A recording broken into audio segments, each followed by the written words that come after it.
welcome to our very first podcast. We'll be doing this for National Apprenticeship Week 2022. I'm here with three of my colleagues, Tom, Katie and Paul, and we'll be diving a little bit more into our backgrounds with apprenticeships as we continue, but I hope you enjoyed the podcast. It should hopefully be about 30 minutes. I hope you have fun listening.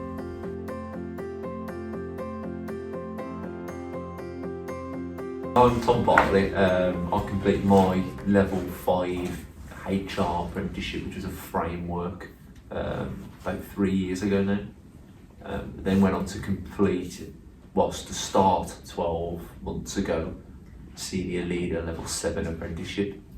And I also manage a team of 3 apprentices spread across marketing, accounts and internal audit. So that's my experience of apprenticeship over the last 6 years. Hi, I'm Katie Barnes. I have 2 roles at Crosby Training. So my first role is an education and learning support trainer, and I'm currently looking after a number of TAs across the country and also deliver functional skills. But also I'm doing my own apprenticeship currently, the level 5 learning and skills teacher apprenticeship. I'm thoroughly enjoying it.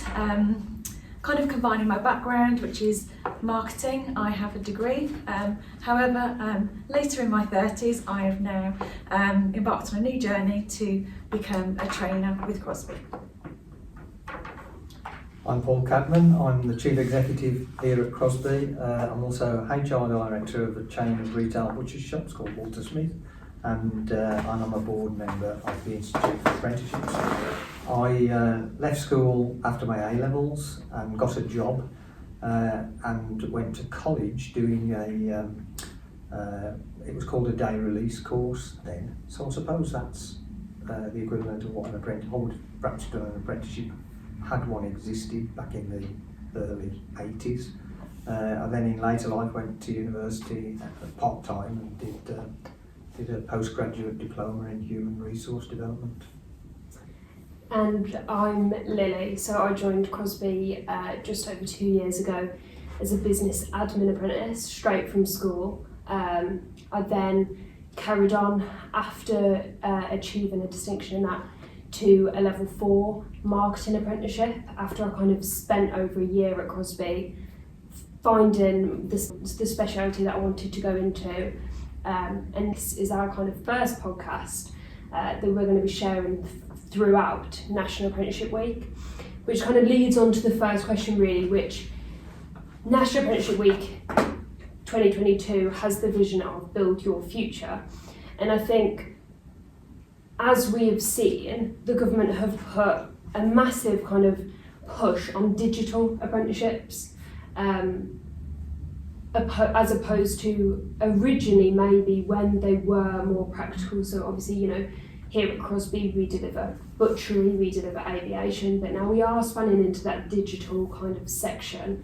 How do we really feel, you know, as we are going into that digital age? Do we feel apprenticeships are losing the practical side, or are we encouraging the digital? I think personally that the apprenticeships probably are one of the best training tools available, and the world, certainly over the last 24 months, we'll try not to mention COVID too many times maybe, but over the last 24 months everything's had to go more digital. There's more requirements than ever before, and if you've got a successful tool that develops people in the right way, then why not roll that out to meet the wider productivity needs of the country? And I think that it's been demonstrated that through practical apprenticeships, as well as other apprenticeships now, such as like HR, which we offer,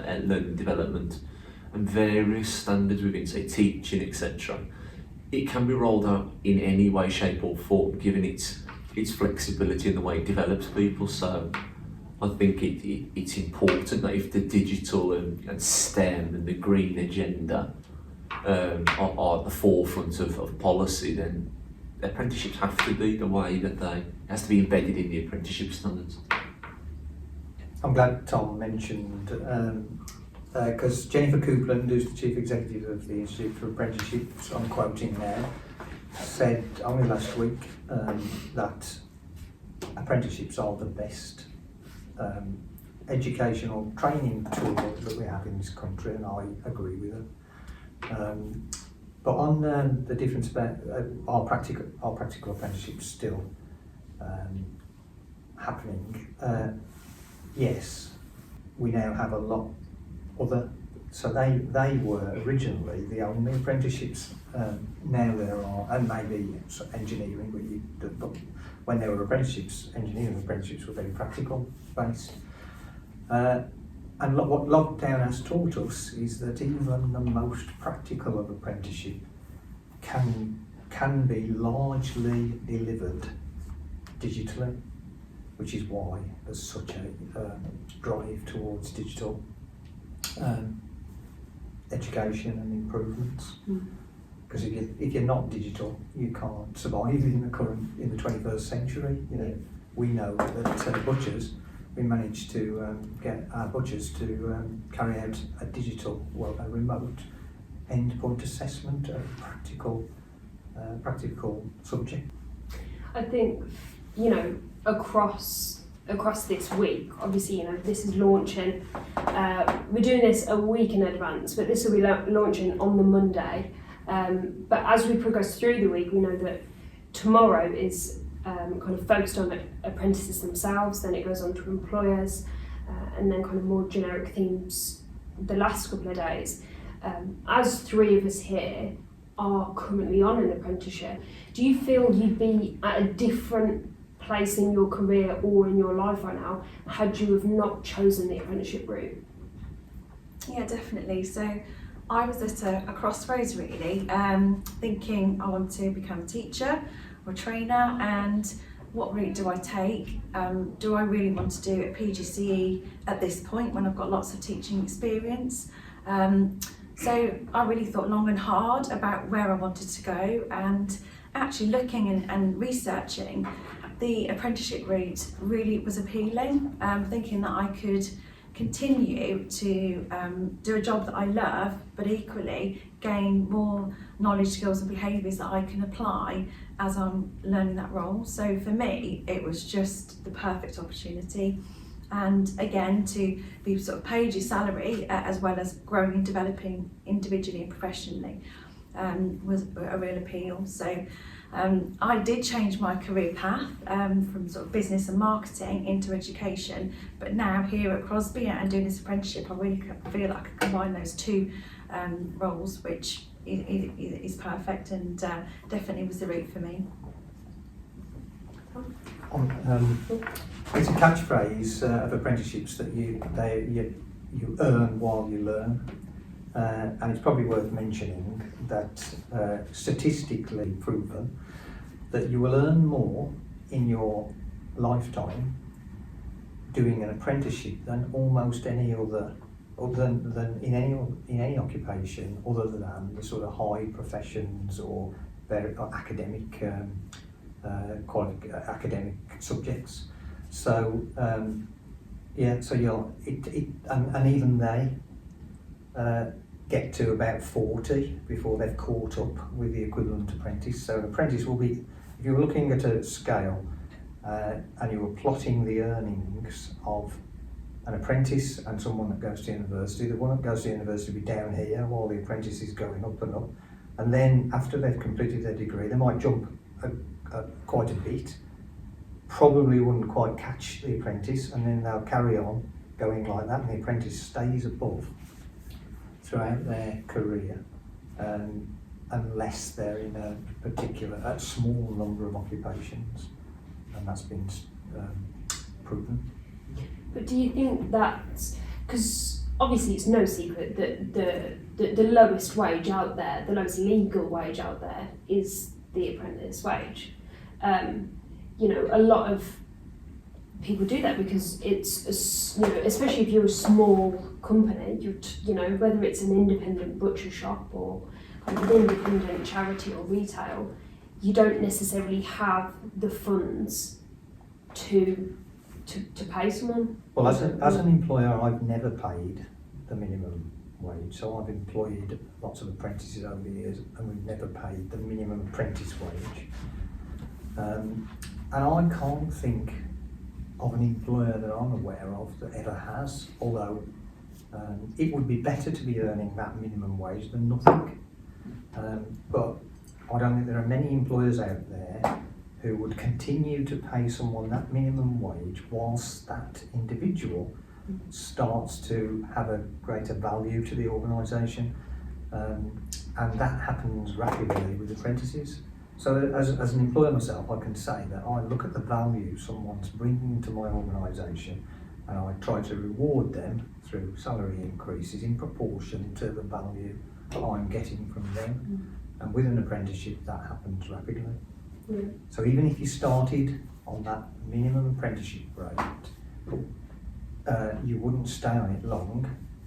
And if your employer kept you on that rate, then it's not going to be long before you'll be looking outside that organisation with the knowledge, skills and behaviours that you've learned to another employer who's offering to pay more. Yeah, I think as well, you know, the difference between being an apprenticeship and getting paid that money, you know, whether it's £5 an hour, £10 an hour, £15 an hour, you know, you also get the benefits of a student. You don't, you know, you can get your discounts at the cinema, you can get discounts at Halfords.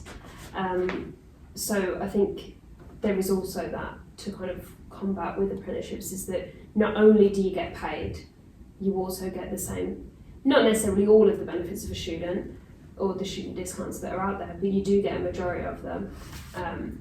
So I do think that is encouraging more people to across the board.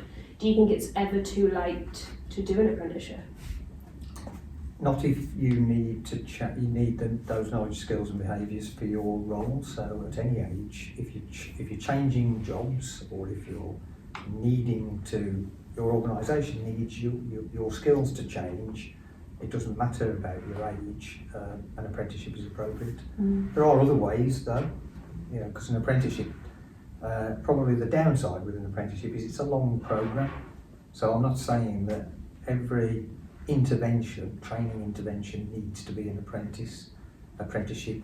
Only those where there's a significant amount of learning and development required. We've had apprentices who were 16, with a training provider hats on. We've had apprentices who are 16 up to 72 across the industries. We've had apprentices in butchery, which is that example, across a wide range of settings in supermarkets, small retailers. But we've similarly had that in our HR programs, where we've had 18-year-olds on a cohort at level 5 with 60-year-olds who have maybe wanted to take that step to develop into a more senior position previously. The apprenticeship became available in those companies, and the two have been able to learn so much from each other, which they wouldn't have got from any other sorts of learning. Doing a remote qualification, those two parties would never have been brought together, and wouldn't have been able to learn the perspectives from each other, which they've now taken back in. So I don't think that there's any occupation really, or any reason for age to be a barrier. Do you think, I know that technically there is no reason for age to be a barrier, but do you think there's an element of embarrassment because of that stigma of kind of apprentices are typically 16 to 18, they're typically, you know, I don't want to say less skilled, but less maybe academic or less good at doing exams. Do you think there is an embarrassment, you know, of being 40, 50 plus and then going on to an apprenticeship? I could answer that to start with anyway. I am nearly 40, and I said to myself, after having a family and you know, having changed my sort of career path, I'm quite proud that I am embarking on this apprenticeship at this point in my life, because it does require a lot of commitment, and you know, I have to, as well as with my sort of trainer hat on, look at, you know, sort of getting my learners through, but equally I've got my own learning to do, but I can see both sides, and I think, you know, that can really help my learners, that I can understand what they're going through with the pressures of work, time pressures, and actually trying to manage that. And you know, it's nice to be able to kind of guide and help people, but I'm quite proud that I'm an older learner, I suppose, compared to some of the learners that we've got, and you know, I work with, and I openly will say to anybody, you know, you're never too old. Yeah, I think it becomes less, especially once you do one apprenticeship, it becomes less of an issue. You know that you're still on an apprenticeship.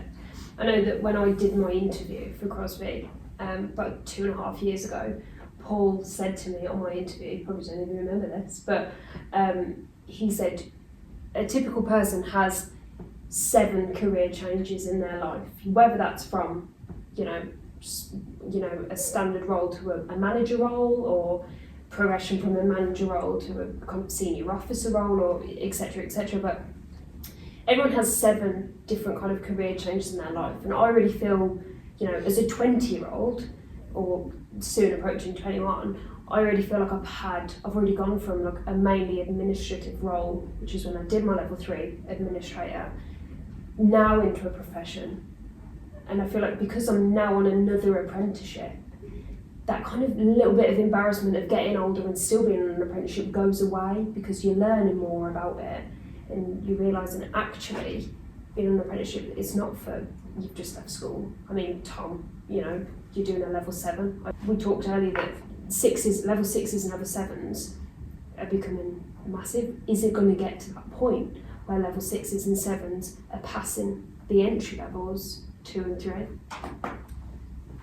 I think it's dependent on the person and the company and the culture within that company. And I think level 6s and 7s are only growing because the other levels that have been around maybe for a bit longer, 2, 3, 4 and up to say 5, have been so successful, and people have seen people at those levels achieving and progressing and offering greater productivity, and we've realised that actually there's some senior maybe roles or specialisms more so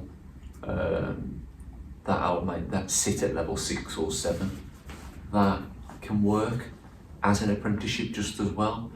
Specialisms such as like digital marketing, which become a thing, but there's become a clear need for it. And as there's become a need for it, we've realised, well, actually, that's perfect for an apprenticeship. And then as part of that, you've got the whole progression routes. So someone could come in as a level 3 or as a level 5, gain some fundamental knowledge and skills that are required for that role. And then as organisations change or grow, or in some cases shrink, people's roles then change and they take on more responsibility, meaning that they need further development. And why stop at level 5 when a level 6 is then available to stretch you further? I think maybe 5 years ago, 10 years ago, if you said you were doing an apprenticeship, people might think, oh, why are you doing that? But I think now far more people associate it now far more with you undertaking a process linked to your employment, because you have to be employed to be doing an apprenticeship, that is developing a shortage of skill, knowledge or behaviour that you have. So it's not so much now as seen as a stigma that you're doing an apprenticeship, it's seen, oh, we understand that. So I think only the people who don't understand what it is are the ones that, so they're uninformed. But how would you, I mean, as not only an advocate for apprenticeships by being on the IFA board, but also someone who, you know, at Crosby currently, out of our colleagues, and we've got, I think 30 maybe, are we just pushing 30? And 38% are currently doing an apprenticeship. How they can help them. What would you say to an employer that has the opportunity to develop their colleagues but isn't? I think it must be an employer that is in declining, I would say. So that's an employer that feels like all its staff have got the skills that they require. So it's an employer that's not looking to the future, not looking to grow, not looking to develop. Any employer that's doing all of those things would take on apprentices and other types of training. But it is long term, so it's got to be at least a year in length.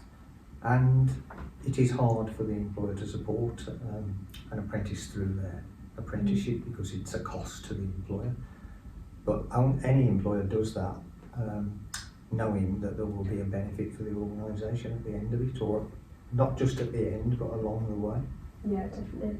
I know as someone who kind of has that central role, and you know, we get lots of phone calls kind of saying they're interested in the apprenticeship, they're in an employer and they're ready, and you know, they do want to embark on an apprenticeship.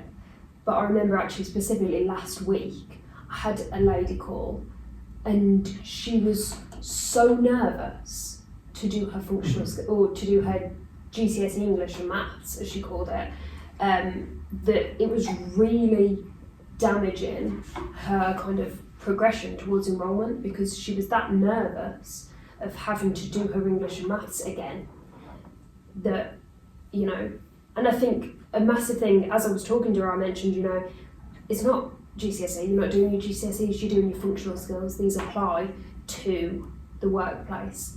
And I remember her saying, even changing the name to functional skills just makes it so much easier to cope with. What would you say to people who want to do an apprenticeship but know that they don't have their Maths and English GCSE and they are scared of that, and it's putting them off developing in their career so massively because they're turning down an apprenticeship opportunity because of it? Yeah, I mean, delivering functional skills at Crosby in my role, I face this day in and day out. So luckily we've got them on programme, but they're still really nervous to embark and to maybe do those initial assessments because they're scared at what results will, you know, come through. And the biggest thing I find is being able to talk with them, you know, and put their mind at ease that actually we will guide them through. We have a great team at Crosby, a functional skills team who are experienced, who will guide you through your Maths and English and give you all the resources, time and support. So we do use a system called BKSB for learners that will have lots of resources available, but for those learners who are a bit more nervous, then we do tailored one-to-ones for those learners that are bespoke to them, and we will spend the time on those areas of concern. And normally after a few sessions they feel more relaxed and they know that they can totally feel confident that we'll get them through and get them, you know, those exams complete, and they can focus on their apprenticeship. And occasionally you get someone who's completely unable to carry out their maths exam, for instance, and even those people can be supported. We give them a huge amount of support to get them through their apprenticeship. So even if, because I know people who say, I just don't get it, I just don't get maths. Well, an apprenticeship's right for you then, if that's the case, because we can support you in that circumstance as well. There is that support, and I think, you know, whilst we are here to talk about apprenticeships, we are also here, you know, because of Crosby, and I do think Crosby do it differently. I'm coming from, you know, I've done an apprenticeship with Crosby. I'm also doing an apprenticeship now with another training provider, but also kind of have that Crosby experience, and I still kind of get the help probably from my line managers and kind of the rest of the team that maybe other apprentices in kind of more private organisations that aren't necessarily as involved in apprenticeships get. I think Crosby do it differently. You know, we do have that one-on-one support, that professional. I know from, you know, an HR background, our HR trainers are so, like, they've got so much knowledge and they've got so much depth and experience in their fields, and I think that's a massive help, because you can, I always find when someone's explaining something to you, if they say, well, an experience for me is when this happened, then you'll remember it, you can relate it to an emotion, you can remember that, and I think that's what our trainers do. But I do think really well. it's also important to remember that the employer effectively delivers 80% of the apprenticeship, and the training provider supports with the 20% off the job bit of the apprenticeship. So the apprenticeship's 100%, employer is responsible for 80% of it, the training provider is responsible for 20%. But like you say, what the training provider is good at doing is helping the employer with its 80% responsibility, and that's the mark of a good training provider, if it works with the employer, because the employer at the end of the day is going to get that apprentice through their apprenticeship and benefit from that apprentice's improved knowledge, skills and behaviour. Tom, from like a line manager's point of view and / employer's point of view, what do you think is the main thing that you can give us or kind of apprentices in your team to help them get to that 100%? I think working with a good provider is how you can get the most from that 80%. In that, the 20% which Paul mentioned is fundamental to gaining new skills and new knowledge, new behaviours, or building on behaviours. But working in collaboration with that provider means that you can provide adequate support and different levels of exposure to really make that individual range which the standards are aiming for. If the 20% is requiring knowledge in a certain area, working with the provider means that we really know where to give some exposure or put some additional resource, so that what they're learning they can then translate to on the job kind of things. And so you're not, for example, in the accounts apprenticeship, if we're looking at statutory returns, we can give that exposure so that when it comes to needing to do this in practically real life, so to speak, Ed, for example, can then do that. I think it's all about the choice of provider, and I think an apprenticeship should be that tripartite way of working.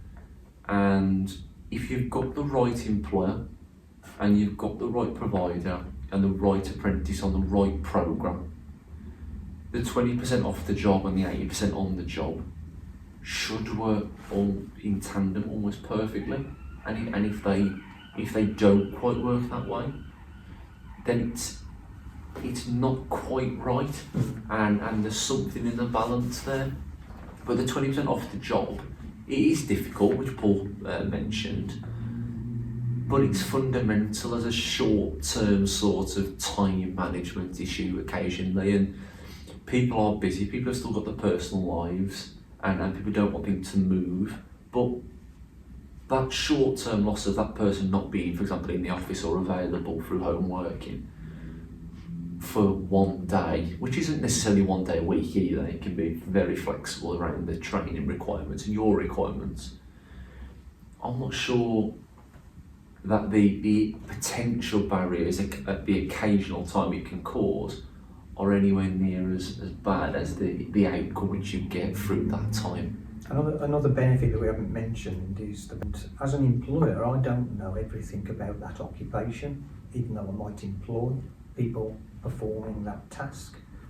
And what an apprenticeship does is it's been written by a group of employers who've all got round a table with the support of the Institute and written an apprenticeship standard which ticks the majority of the requirements for each occupation, and employers can learn quite a bit about what that role consists of.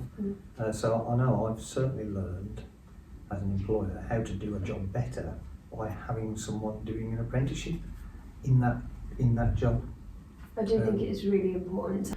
I do think it's really important to have someone who does have faith for you to kind of go off Well, you're doing a marketing apprenticeship, and you keep coming to us with new ideas for things that we could do. But I know some of our butchery apprentices, their employers often are eagerly awaiting what the next thing the apprentice is going to show them that they could sell in their shop, new products, etc. So there definitely is that benefit for employers as well. So it's not all hard for employers. I think that's what's good. It's because in an apprenticeship you do get to talk to people in different industries. You get to talk to people in private, public and kind of third party sectors that you wouldn't be able to do if you were just working. You kind of, I don't want to say trapped in that one organisation, but you don't have any connections outside. You're not getting any kind of ideas outside other than, your friends and family really. And I think, I know at Crosby we try our best to kind of get the most out of our apprentices and get them fresh ideas, which, an element of that comes from the residential that we offer, in a sense of you do get to communicate with people from different organisations, from different standards, to kind of get those ideas. Yeah, well, I mean, a lot of that happens on programme, so it's rare that we have a whole cohort from one employer. That it'd have to be a fairly large employer who particularly wanted that. Generally, the cohorts tend to be made up of multiple employers, and your experiences are like that, aren't they?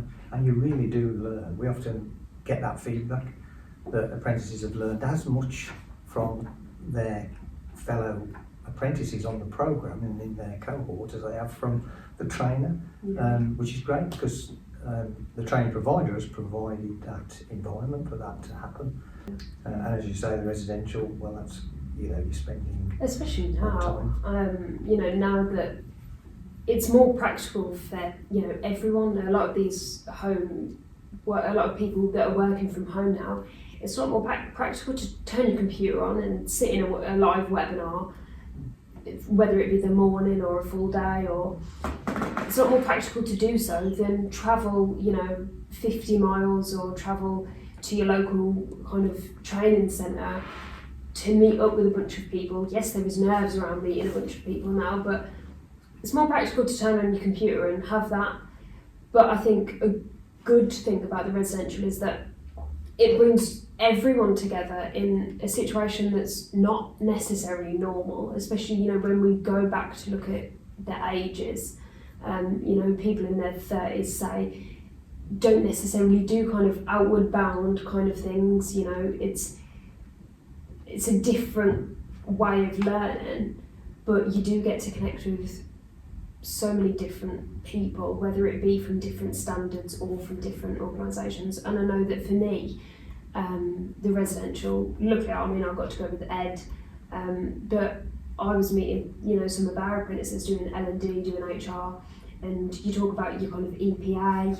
Some people are closer to the end of their apprenticeship, some people are at the very start, and you can see the progression in people just by having a conversation with them and where they are. And I think that's what's great about bringing people together again in that relaxed environment, being outdoors and kind of getting that's a really good thing that we offer. Yeah, definitely. I've got to agree. I think, helping each other through, when you are on residential, people are coming out of their comfort zones and, really coming together to support people. And I think, that's one thing that I would take from, the residential, that you're meeting such a wide group of people, building your own network, through sort of social media. I've joined with a lot of my cohorts, on LinkedIn and such like, but I think that goes to sort of show that whatever struggles you have personally or professionally, that your cohort as well, if you're sort of on a WhatsApp group together, that you really can share your experiences and give each other that kind of encouragement, especially when EPA is looming and those really tough assignments that people struggle with. So I think it's just a sense of, we are a big team genuinely here as staff, so fellow colleagues, and actually we really do care about our apprentices, and it's nice that they care about each other too when they are on residential and going through those workshops. And sometimes it's just nice to be asked, are you okay, and everyone can share. whatever they need to share. But you know, it's from experience as well, so it's definitely I think as we go to the latter end of the week, so on Thursday, it's Thank You Thursday. What are we thankful for about apprenticeships, kind of across the board? I know for myself, I wouldn't have even found marketing as kind of a topic that I enjoyed, because I was never really one to know what I wanted to do. I just always kind of sailed along, enjoyed doing different bits and bobs, but didn't really have kind of a focus. And I don't think it was until an apprenticeship and realising all these different kind of things that you do get experience in, you know, across the standard, you'll delve into little topics, and you'll delve into different skills throughout, you know, the 12 months plus, and then you do get to find your feet. So I think for me, I'm most thankful for in apprenticeships that it led me to a path to find something that I do really enjoy, and it is a career that I can see myself doing for a very long time, but one that I actually also enjoy doing, and I think I can bring a lot, you know, to Crosby. Hopefully everyone else feels the same, but I feel I can bring a lot to Crosby because of that. So I guess for me, that's what I'm most thankful for. And as an employer, I'm thankful to apprenticeships for giving me the opportunity to develop so many people over the years. I'm old enough now to have seen those people go through an apprenticeship program and on into management into the future and be successful in their careers, and it gives me a great sense of satisfaction to see that progression in people and how it changes lives. I'm thankful for the fact that I've had a career change at a later stage in life, and my apprenticeship is going to enable me to achieve my level 5 in a diploma of education, which I'll be really proud of and feel a real sense of achievement. I've got the worst slot going last, but I think for me personally, I'm thankful for, similar to Lily in the sense that probably wanted to work in something to do with numbers and accounts, and something between working on with people and getting the best out of people, and really honing in on a certain skill, but didn't quite know what that was. And I think what it's led me to do is I've got a specialism. I had a specialism within HR in my original apprenticeship, and now actually working within our central operations, now managing that function, I've managed to stick to the numbers of the two areas I was interested in. I've sort of moved myself into, and that wouldn't have been possible without the apprenticeships that I've undertaken and the support that's been provided. It's enabled me actually, the apprenticeship, to, at a relatively young age of 24, to get more now out of seeing my own team develop than I do from my own development necessarily. And I think for myself at a young age, to get more from that is purely because I consider the benefits apprenticeships can have for them.